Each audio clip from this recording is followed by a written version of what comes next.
Well, hello everyone. Good morning and good afternoon, good evening, wherever you are, whatever your time zone, welcome. This is Digital Transformation Talk, and I am your host, Kevin Crane. Welcome to the show. Now, today we are here to talk about making the customer journey the focal point of your digital transformation roadmap.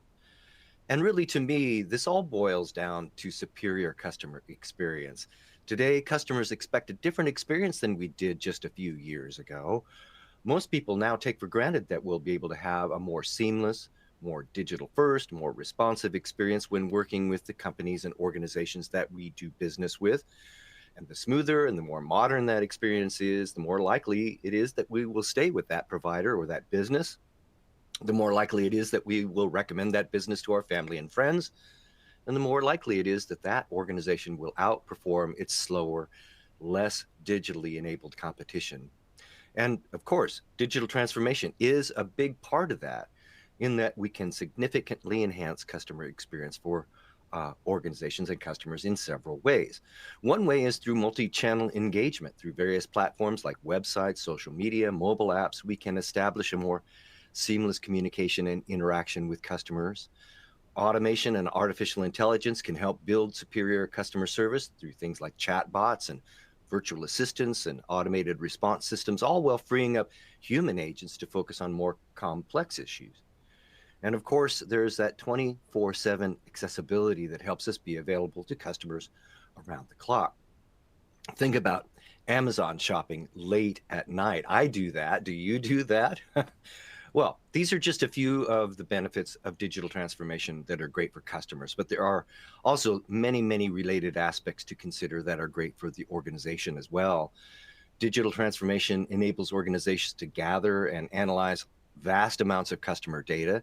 These data driven insights then can be leveraged to create even more superior customer experiences and more informed decision making. And this all allows us to respond more quickly to changing market conditions and adapt to evolving customer expectations. That gives us a competitive advantage that can set our company apart from its competitors. But how do you do it? How do you know which process to improve and why?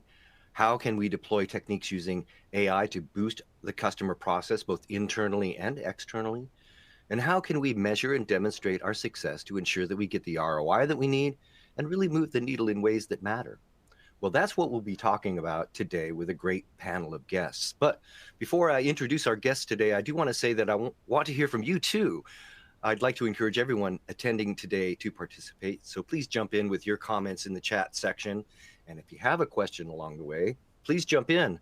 I will attempt to get some of your questions into the flow of the show today, and we'll have a few minutes also at the end for your questions. All right, let's bring aboard our guests today, starting with Nagendra Shukla. Nagendra, are you with us? Hello, Yes. Nagendra. Hi, everyone. There you are. Hello, sir. Nagendra Shukla is co-founder of Unbound. Nagendra, where are you calling in from today? I'm calling in from San Francisco, California. Nice, beautiful. I left my heart in San Francisco. I know that much. So, Nagendra, welcome aboard. Also joining us today is Kirsten Jepson. Kirsten, are you with us? I am here. Great to be here. Thanks, Kevin. Hello, Kirsten. Welcome aboard. Kirsten is a consultant and product marketing expert. Kirsten, where are you calling in from today? I am calling in from Tampa, Florida.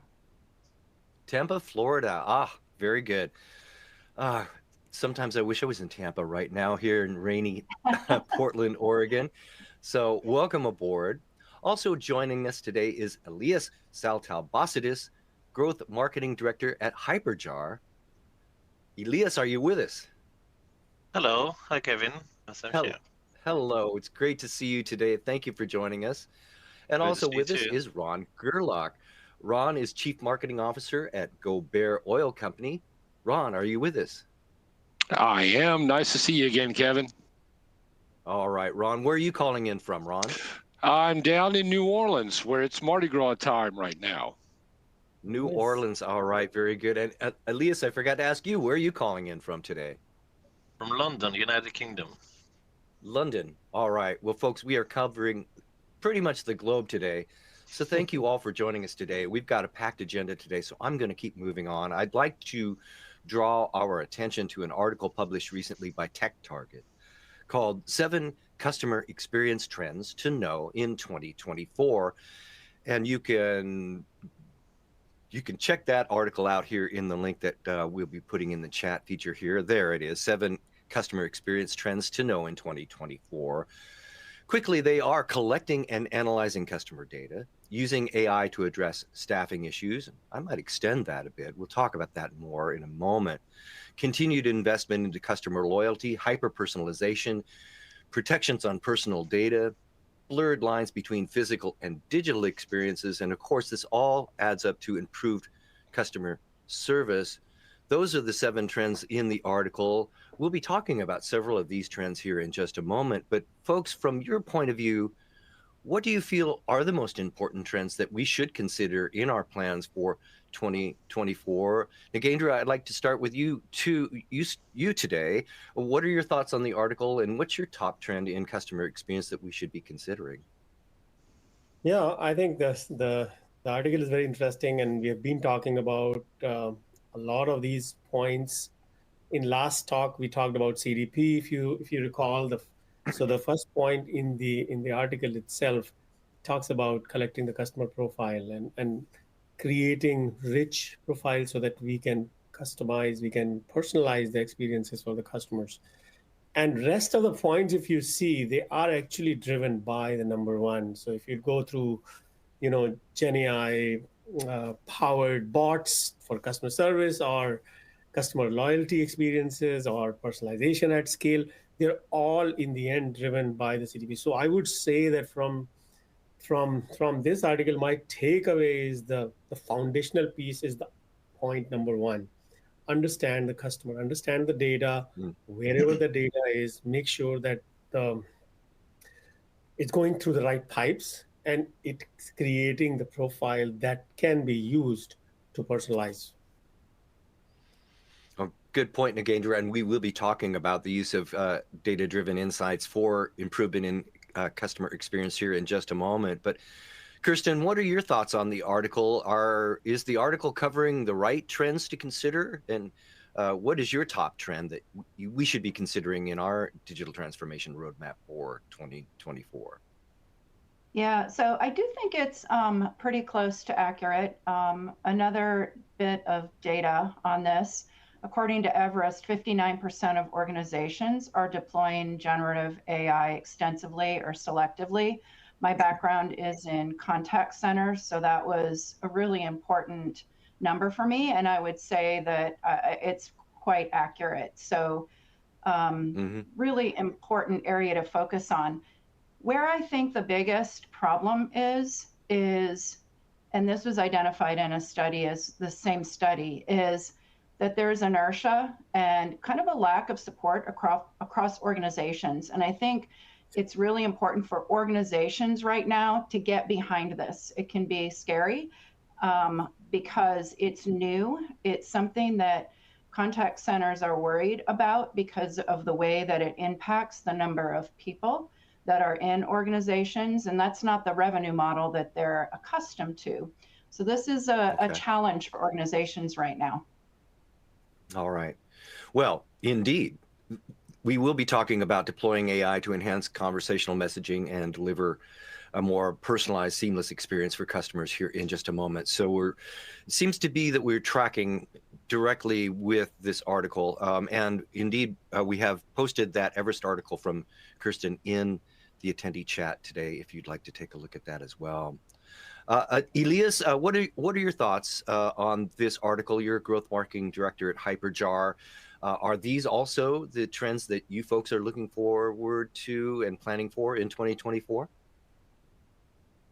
Absolutely. I think especially, I think it's been said before, especially number 1, I think is forever. And I think is possibly what helped everyone in the internet, like really understand the customers, this kind of, let's say, unlimited data you can get from your customers, from recording, which buttons they pressed, to which page they went, analyzing their journey, to even like using tools like Hotjar, where you can actually see the replay of those sessions, and you can see, how they even move their mouse to actually go to the right place. And at Hyperjar especially, because we are a fast-growing startup, efficiency is above everything else, and obviously we try to make the most of our limited resources that we have. Recently, we also published a case study from our customer service team where we actually used AI. So that's kind of the point that number 2 has a number about using AI to address staff shortages, and I think number 7 as well was improved customer service. So what we basically do is we use a platform called Ultimate AI, which is plugged into our Zendesk platform. So whenever customers want to contact us and they have a query, we have like basically what we call a hyperchat bot, and that bot is learning through AI to respond to people's query, and then it only sends them to the customer service team after they have basically found the rights. If they cannot be self-served, and that has reduced the waiting time by 94%. That's why we kind of did this. So yeah, it can actually be, AI technology can actually be a great facilitator for customer service. But I think in general, for customer experience in general, I think, we're just scratching the surface, I would say, just starting where we possibly, it's more expensive for the business. All right, so some real world implications there. Ron, one of the trends is an increased or continued investment in customer loyalty. At GoBear, are you folks also investing in customer loyalty in new and different ways? Oh, sure, absolutely. I would agree with the rest of the panelists that obviously getting the right data and knowing how to analyze it is paramount in this. In the B2B world, technically in the B2B world, the one that we are really starting to focus heavily on is actually number 4. Which is more hyper personalization. I think what we're finding in the business world now is that even business buyers are so used to the B2C model that they are starting to expect to see that in the B2B world as well. So when we go through loyalty programs, when we go through contacting the customers, they want it. They want that personalization involved. They want us to be talking directly to them, and not only talking directly to them, to their needs, but to be able to anticipate what their needs are and be able to address them before they have to tell it to us. So that's really important for business to business marketing. It's all about customer experience, and we all expect a different experience than we did just a few years ago. So this is a fascinating topic to me. All right, I'd like to get into our discussion points today, since there's so much to talk about today. And the first one is using advanced data-driven insights to identify areas for significant improvement. So my questions really are, how do I identify the right process? What data matters the most? And what measures can I use to analyze and understand this customer experience? Kirsten, from your perspective as a product marketing expert, how should we and how can we be using data-driven insights? I mean, data-driven insights sounds great. How do we really use this data to make important decisions about where we improve, what we do, and how to measure that? I think Elias talked a little bit about the process.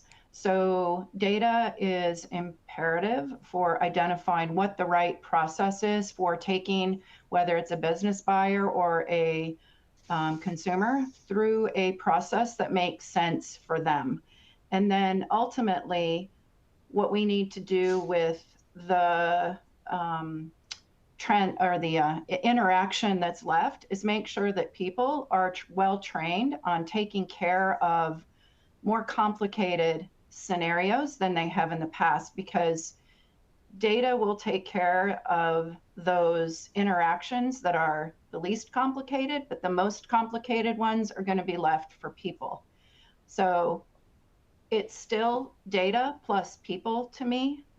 Data to identify, but then people to take care of those complicated scenarios. And I think we've all seen that image of a computer and a human hand shaking. That is the perfect vision for where we are today. And Elias, especially. Kristen mentioned you. So my question for you is, what data really matters most? What data should I be collecting, and how can I use it to define and target processes for improvement? Yeah, I think as I said before, normally what drives like the biggest saving or the biggest kind of improvement is if you focus where you see like bottlenecks or where you see like the biggest demand or where you see what is costing your business most. So if you see like a place where a lot of customers are struggling to go through the specific step or to go through a specific kind of action, what we call sometimes, jobs to be done. I'm sure Kirsten, will be aware of this kind of terminology. Customers have like a very specific thing that they want to achieve when they come into your website most of the times. If they can't fulfill what they want, they will ask for help or they will just abandon. You possibly have, I don't know, one or a couple of chances to actually save them. So I would say that the biggest impact is try to find where most of these are happening, and then to make it as seamless as possible. Whether you can make it ideally, can you improve the UX and the UI of the website so that it basically can solve this automatically for you. Right, that's the ideal. But there will be stuff that the only customer service team can do, or a sales guy can actually answer. But you need to be respecting their time and respecting how much it costs the business to sustain that. So they will only want to get the customers that are really serious, for example, the sales team, or you only want to go to the customer service team, the ones that are never able to be self-served. So I would say this is normally where you get the biggest impact, or where the largest numbers are, and basically where you're solving for the customer and for your business. And Kevin, no, Ron, when it comes, please go right ahead. One of the things that Elias mentioned, that user journeys, right? And especially when you are tracking the user journeys.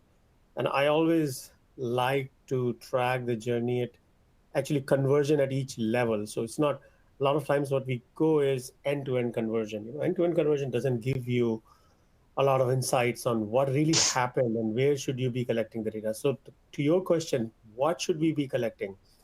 Looking at customer journey, what is my customer's journey and what are those decision points?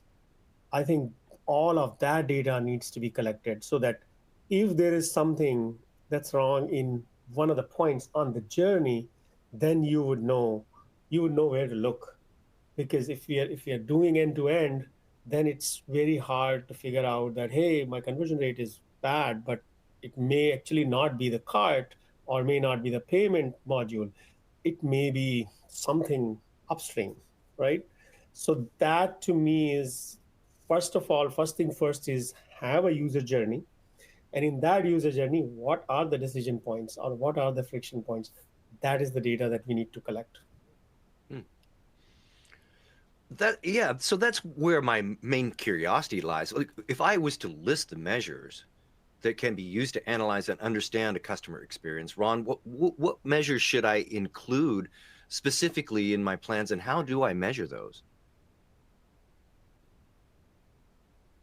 Well, it really depends on what. I mean, the customer is going to give you that information. I think How so? You have to.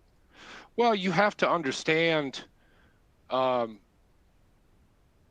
individual journey that they go on to make the decision, and once you understand that, then you can pinpoint the areas that you need to focus on and concentrate on to be able to solve what keeps them up at night. And those will be the key areas that you end up looking for and focusing in on. To be able to get the correct insights and then to make the correct decisions off of it. If I can just jump in here for a second, Kevin, there are a lot of tools that track the customer journey. And then there are experts that are able to surface from the data that they get from these tools how to fix whatever surfaces as the problem. So people who are customer journey experts, and this is kind of where I was going earlier, there's a bit of a need for more customer journey experts than there ever has been in the past, because technology can't fix every single one of these. It can fix some of them. For sure it can identify it. Then it can fix some of the challenges. But then people have to identify and be there to address those customer service challenges that can't be fixed today by technology. And so this is kind of the conundrum that all customer experience companies are facing right now, because we've been doing this for years, right? People, process, technology. We look at that every day, all the time. It feels old school, but new technologies are enabling that customer journey like never before. In particular, generative AI, in particular, conversational AI. You know, chatbots are almost becoming old school and being replaced by generative AI. How do we know where to put that technology? The technology that identified the customer journey pain points, that's where it goes first. So what data really depends on where in the customer journey you're looking. So you kind of have to hone in on one aspect of the customer journey problem, and that KPI is what you try to fix. All right. Yeah, well, Kirsten, you have. No, I'm sorry, I interrupted. Nagendra, did you have? No. If you look Was at that you? if you look at so we have been talking about journey, right? And a lot of times I think the rest of the panelists would agree that a lot of times there's this fuzzy image of customer journey in people's mind, right? It's not really put down on a paper with the certain set of attributes that are enabling that customer journey, right? And like I said, right, if you take a tangible example, right, if you're going on a website, right, an e-commerce website, there are decision points at many levels, right? You go to a main page, right? There's a decision point. Do you go to product page or not? That's a decision point, and there are attributes associated to it. Then from product page, do you add to cart or not, right? There are decisions. That's a decision point. To me, that's a conversion rate for that particular stage. So we need to have those attributes, and different businesses have different attributes for those. Some of them, subscription businesses will have different attributes. Some one and done purchases will have different. So that's kind of, and right now we're talking about behavior. We are assuming that we have the base data like customer profile or cookie data or whatever we have where the customer started. That's all there. That's very, very basic. Now we are getting into the behavior data and why we can actually uh, personalize this behavior because of these tools like the AI and generative AI and machine learning, the things that were not possible before at scale. You can't be looking at your analytics and say that make that decision. Now you have a tool that can actually do that right for you. So now you can fix some of the problems that might happen in real time, as opposed to looking at the data later, then going through and then fixing the experience, right? So that's kind of my 2 cents on that. All right. Well, I do want to move on because I want to start talking about deploying AI and using conversational AI. But we have a comment here that I think I want to touch on before we move away from data, and that is from William. Thank you, William, for your comment today. William says the opportunities and possibilities regarding this stuff is exciting. The problem is having clean and or complete data. Most companies are running multiple content systems. Amalgamating that data, proofing it, etc., can be problematic. Data normalization across platforms is really an issue. Many companies are looking to consolidate their platforms, perfecting their data, etc., in order to have accurate, valid, and pertinent data from which to work on. So I'm going to put it out to the group. What is your response to, William? Is this an ongoing problem, or are there ways now that we can bring our data together in a common view, a common system that will enable us to have clean and proper data for these systems and really make a difference? Anyone have a comment for William? Yeah, if I can say spot on. I mean, that is a problem. I have worked with at least 10 organizations so far in the digital transformation or marketing technology. Every one of the organizations has had this kind of the data problem, right?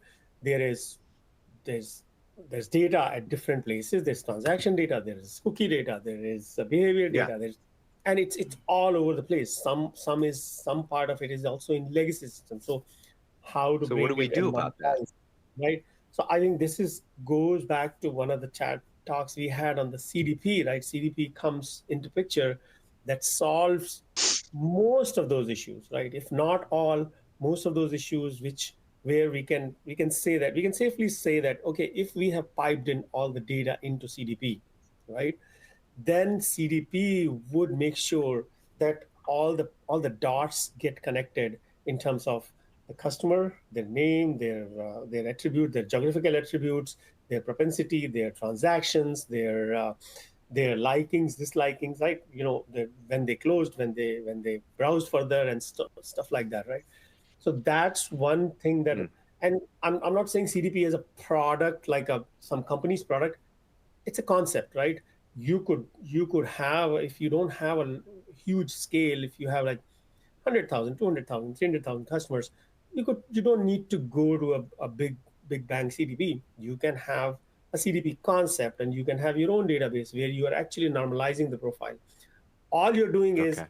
bringing in the data. You're writing set of rules to make sure that this data is every unique piece of data about a customer ends up in the right profile. All right. All right, very good. And I do want to remind us that you can check out Nagendra's article covering today's topic. Anna has just popped that into the attendee chat. Thank you, Nagendra, for providing that article for us and our audience as well. All right, in the interest of time, I want to move on to our subject, our second topic for discussion today, and that is deploying AI to enhance conversational messaging and deliver more seamless interactions. Elias, AI, of course, is something that we all talk about every time. Where can and should AI be deployed in the customer process, and where should it not be deployed? Elias, do you have a thought on that? We're not. I'm not so certain yet, because nowadays, I think the kind of all the boundaries are broken. I don't think there's many places that AI wouldn't help and wouldn't improve, the user journey, the customer experience. But where it can be used, it can be utilized, is definitely everywhere. For example, I was just thinking, it is used so much that we don't even realize how much. From how personalized is the screen when you go on Amazon, for example, where it shows you not only just stuff that you've seen, but that basically you shown an interest, but stuff that the AI tool that they have, the AI algorithm, is basically recommending that is going to be relevant to you based on their assumption for your age group, their assumption of your interest based on other purchases, their assumption of the location, or whatever data you actually have provided them. And this is the same for everything. So this is making kind of you as an Amazon user, your journey easier, because it predicts, or trying to predict, what is relevant to you. And it's not as if it was, let's say, 20 years ago, where Amazon would just sell this real estate to, I don't know, the more, the one with the biggest wallet to just show you an advert, but it is showing what is going to have the highest conversion rate to you. So it's better job for Amazon, because they will get more money from a commission rather than from just selling this as a real estate, to Coca-Cola, for example. So I think that's a very obvious example. So I think we're just so used as users to AI. And obviously, whenever we say AI, the last couple of years, people have always go to their mind to generative AI, but it's not the only thing, and it's not always, what makes the huge difference. Because obviously for things like sales or customer support, or generative AI is the breakthrough, but for other parts of the user journey, they don't need to be generative AI. They can just be a machine that is deciding, for example, what price or what discount you're going to get. Because in the past, if you want a discount, for example, to your database, to your email database, you'll be like someone like me sitting in a platform, analyzing the data, say, oh, possibly we can give 20%. And everyone's going to get 20%. For some, it's going to be a high percentage of discount. For some others, it's going to be very low. But everyone's going to get the average. But now AI, or a machine learning model, as otherwise you can call it, will decide for Elias, who's based in London and has this specific characteristic, and this is how loyal he is, and this is propensity to buy. I only need to give you 5%. When for Kirsten, who is based in California or wherever else, she will need actually, because she will need maybe a 10% or 20%. So Okay. I think kind of ultra personalization that we also touched on before is so ingrained with everything we're doing, from pricing, from discounts, from how we personalize, or how we recommend what articles people are going to read, what products they're going to buy, that we don't even realize how, well deep-rooted that is to journeys. And if, there was, let's say, new legislation banning AI, for example, on the internet, our internet would be so dull and so stupid compared to what we have at the moment that we wouldn't imagine it. Yeah. Well, we often talk about generative AI, but I want to talk a little bit about conversational AI. This is a topic that we have covered on the show in recent episodes, and indeed we will likely be talking about it next week. Conversational AI is a situation where machines are becoming more and more human-like in their interaction. That excites me, not only in its interaction with customers, but also with internal folks to our organization, really facilitating the process in ways that really matter. Ron, do you feel that conversational AI is the future of customer service? Oh yeah, absolutely.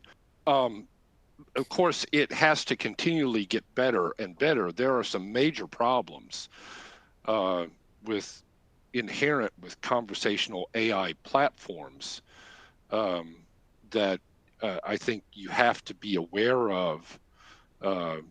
Regional slang and jargon, dialects, dialect issues, background noise, unscripted questions. There are a number of issues that conversational AI platforms are getting better at, but have to continually improve. And I think that they have to have a human kind of monitoring it to make sure that it's working and acting and reacting in the way that you want it to. Yeah. And Kirsten, Sorry, please, Kirsten, let me start with you first. So, all right, when it comes to using AI, how do I measure that? And how do I report on the use of AI, whether that's Gen AI or conversational AI? What are some of the KPIs that are most important? And how do I link that to my performance in ways that I can measure and demonstrate the success of my efforts? So I'm going to say that we are at a nascent place with conversational AI. We think that it's much more mature than it is because it gets a lot of marketing play. And a lot of companies like to tout that they are, they've got this innovation lab that is creating this miraculous solution. I would actually, a little bit contrary to what Ilyas said, say that not every application today, not every interaction today is suited for for AI, for conversational AI, for Gen AI, for some sort of automated solution. I think part of the challenge that companies have is picking one area to hone in on in order to get to where to start. I mentioned inertia. This is part of the inertia because it's an investment. And companies are used to investing in people today for customer service, not in technology. There's still this balance that's not quite shifted yet. Should we get there? Sure, but it's still a bit of a journey. So I'll pass your question on to someone else since I answered in a different way. Yeah. Well, so Kevin, one thought I had on the AI point while we are on it is that ML and AI has been used for last, I would say, good part of 10 years, where we have done, I've personally worked on things like you may also like use cases or next best offer or, the decision to be made, right? It's kind of predictive. What has happened with the Gen AI is the natural language processing, right? Now, all of those things that had to be rule-based or that had to be a set of option-based can become, you don't have to provide an option. You can let the machine decide what is going to be the response of a certain question or a certain comment or a certain article that needs to be summarized, right? So that's where I think what Ilyas was saying that, or Ron was saying that it can go into all applications potentially, but I also agree with Kristen that it's very nascent right now. There is problem of hallucination on the Gen AI side, in the NLP side, right? So you don't know in some use cases. Like I was talking to somebody from Microsoft and in one of the events, and what we were talking about is it looks like the in the generative AI domain there is conversational and there is summarization. These are the two use cases that have kind of matured, right? You give an article, it can give you a sentiment analysis. That's pretty good. There's no hallucination. But if you give something complex as a shopping flow, you might get a lot of false positives. So there is some ways to go there where you can actually get some of the complex decisions made as opposed to just to generate, give me an email for my client who I did this project for, right? That's an easy use case for GenAI. Okay. So that's kind of, it will be a process. Like Kristen said, it will be a process. It's a continuous process, not an event. It is not that, hey, today we are going to do GenAI or today we are going to do digital transformation and we are done. No, leadership has to commit to going through this cultural shift that we are going to be always improving, always going to evolve, right? We are here today with Nagendra Shukla, co-founder of Unbound, Kristen Jepson, consultant and product marketing expert, Elias Saltalbasidis, growth marketing director at Hyperjar, and Ron Gerlach, chief marketing officer at Gobert Oil Company. Thank you, everyone, for being with us. I'd like to quickly move us on to our third discussion point today. And Ron, I'd like to start with you. And please, everyone, please jump in as you see fit here. But really, in the time that we're remaining, my question really is about how I measure and report on any kind of enhancement to customer experience. We have reported here on this show that analyst firms constantly report that the failure rate for digital transformation initiatives is quite high, sometimes 70, even 80%. And one reason for that is sort of a lack of connective tissue between KPIs, the key performance indicators of the organization, and tech goals or digital transformation goals. So my question is, what KPIs are most important, and how do I link and measure those KPIs to my efforts when it comes to enhancing customer experience with digital transformation? Ron, do you have some advice for us on that? Well, a lot of that is going to depend on what your business model is, what you're trying to achieve, and what your sales cycle is. I know in our case, for instance, in B2B marketing, we really don't. We've got a long sales cycle with many steps. So really, what we're looking at is. Well, for instance, with conversational AI chatbots, really, in my case, these things kind of free up my time a little bit. Customers are more used to interacting with chatbots, so it helps with lead generation. What I can start taking a look at from the analytics is what is the path that they're going on, and is there a breakdown somewhere in that path? And if I can focus on what that is, then I can start solving using conversational AI, using AI in general. I can start to solve for where that path is stopping. Well, if I can't measure it, I can't manage it, is the old adage. So what I'm driving at is, how do I effectively communicate, measure, and report on my success and get that connective tissue between the organization and my digital transformation efforts? Elias, Kristen, do you have, Nagendra, do you have some thoughts on what measures that you folks use and how effective they have been in demonstrating your success? Anyone? I think from our point of view, obviously we have started initially using the traditional like CSAT scores or like customer effort scores or like NPS scores, and these were really useful because we also had like previous data we could use and we could track, and this way it was easier to try to pinpoint, we did this change and then that was the outcome, and try to have like something we can trend over time, and something that is, it's not relying so much on seasonality, but it's more like understanding kind of the feelings of the customers and so on. But I think in reality, where you want to connect it to is like how much time and effort you're investing and money, and really trying to measure kind of a way of doing like the return investment, because like depending on how you're gonna get access to technology, it will have some cost, it will have also manpower to run it, and then you want to try to connect this. Oh, what if I have done this with a human versus doing it with technology?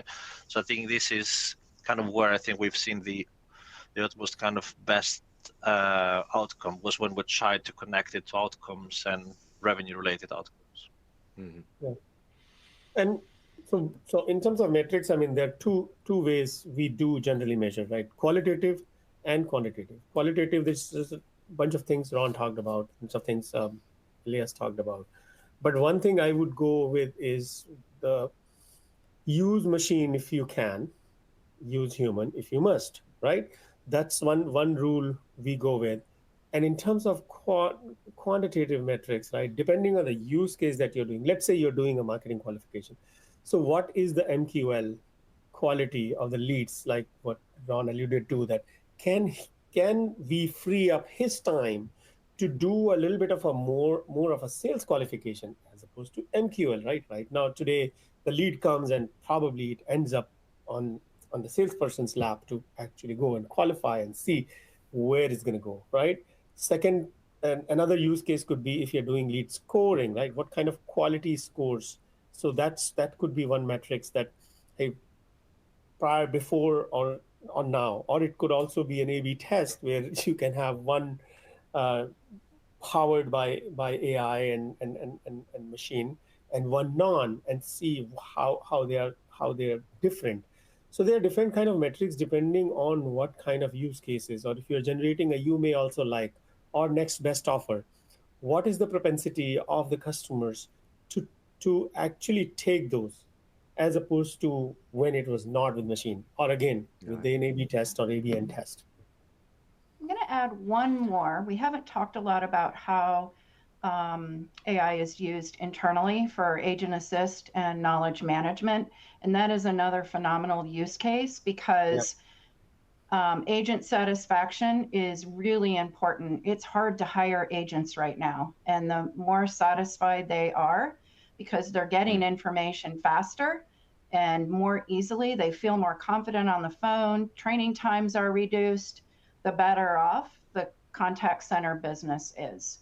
So, everyone, there's lots of measurements there between agent satisfaction, it speeds up the call answer time, so on and so forth. So that's another really important use case. And this is great one, Kristen, because this kind of a use case is a lower risk, right? Yes. You are doing it internally. You can trial and error. You can fail. You can train people and things like that. So that's a great point. Yeah. Mm-hmm. All right, Nagendra, Kirsten, Elias, Ron, it's been great speaking with you today. We have reached the action item round of the program. I'm wondering if each of you could please provide us with one quick action item that our viewers can use to take advantage of the ideas and advice today. Just a 30-second or so action item is what we're looking for. Nagendra, do you have an action item for us today? Yeah. So I always like to go to more strategic action items, because operational things are just to-do list. So like I kind of alluded to was the digital transformation, or any kind of technology transformation we embark on.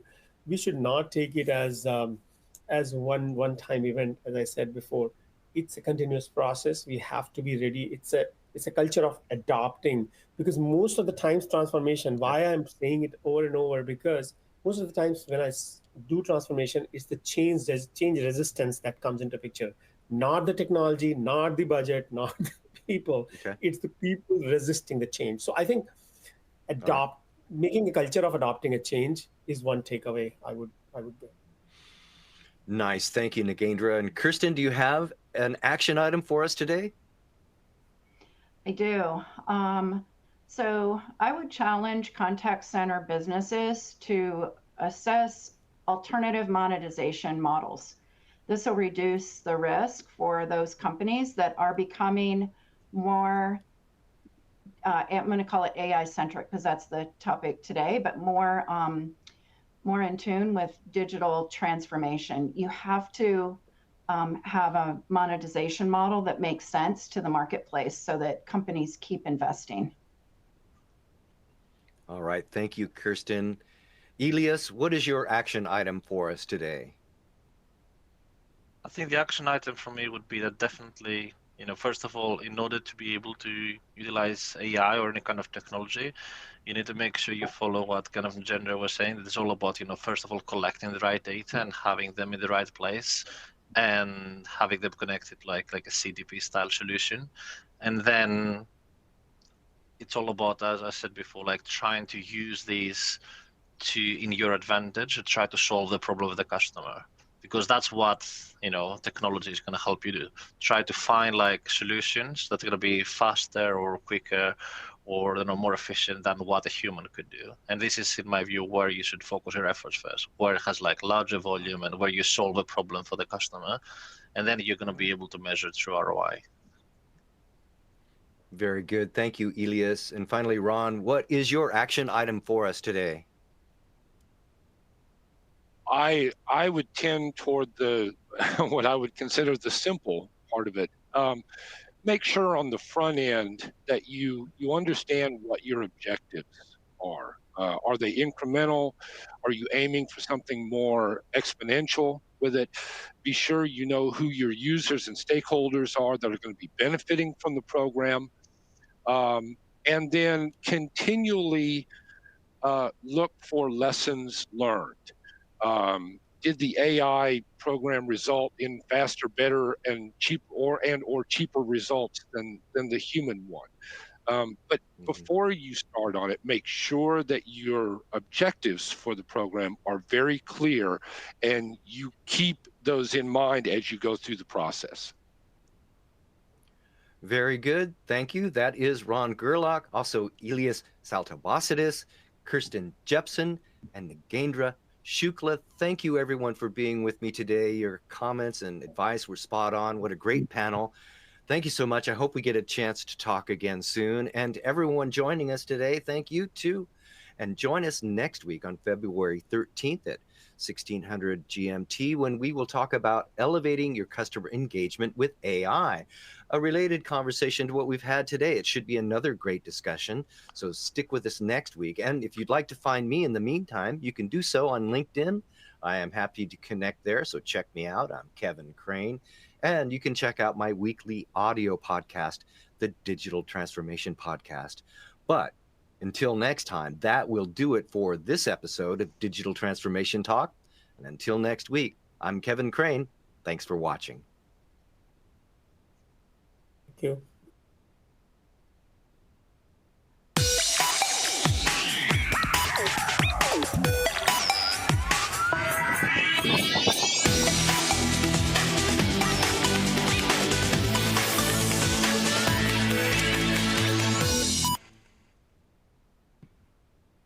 And we're not live.